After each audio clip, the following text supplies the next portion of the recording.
Tegelikult see päev, kui mina vähidiagnoosi sain, siis see oli nagu meeletu šokk. Ma olin hirmus, ma arvasin, et ma suren ära, ma arvasin, et ma ei ela üle seda ja ma arvasingi, et minu elul on nagu kriips peal. Need emotsioonid, mis sellel päeval nagu tegelikult minu sees olid, need olid väga sügavad ja võimsad emotsioonid. Ja ma mäletan, ma tegelikult surusin alla neid ja ma ei lubanud endal tunda seda hirmu ja paanikat, mida sellise diagnoosi saamine tegelikult inimestes tekitab.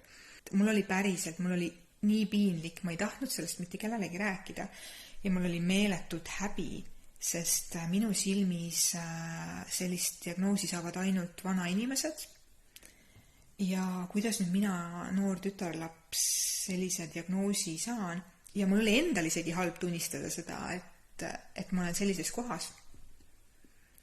Ja ma näen ka hästi palju teiste pealt, et paljud ei jaga enda vähikogemuse lugusid, sest neil on samamoodi, neil on piinlik. Ja ühiskonnas on ju ka tegelikult sellise haiguse koha pealt on inimestel meeletu hirm ja paanika. Ja mina samamoodi, 2 aastat ma ei suutnud sellest rääkida. Ma midagi sellist kogesin.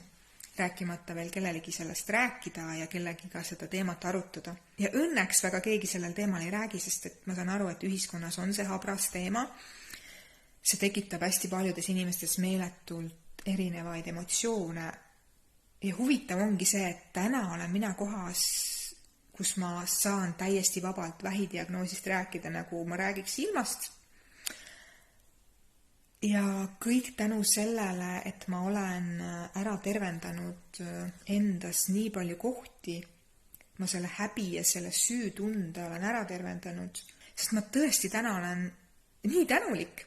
Ma pidin seda kogema, ma pidin saama sellise šokiteraapia. See oli ülivajalik, see oli lihtsalt väga vajalik kogemus.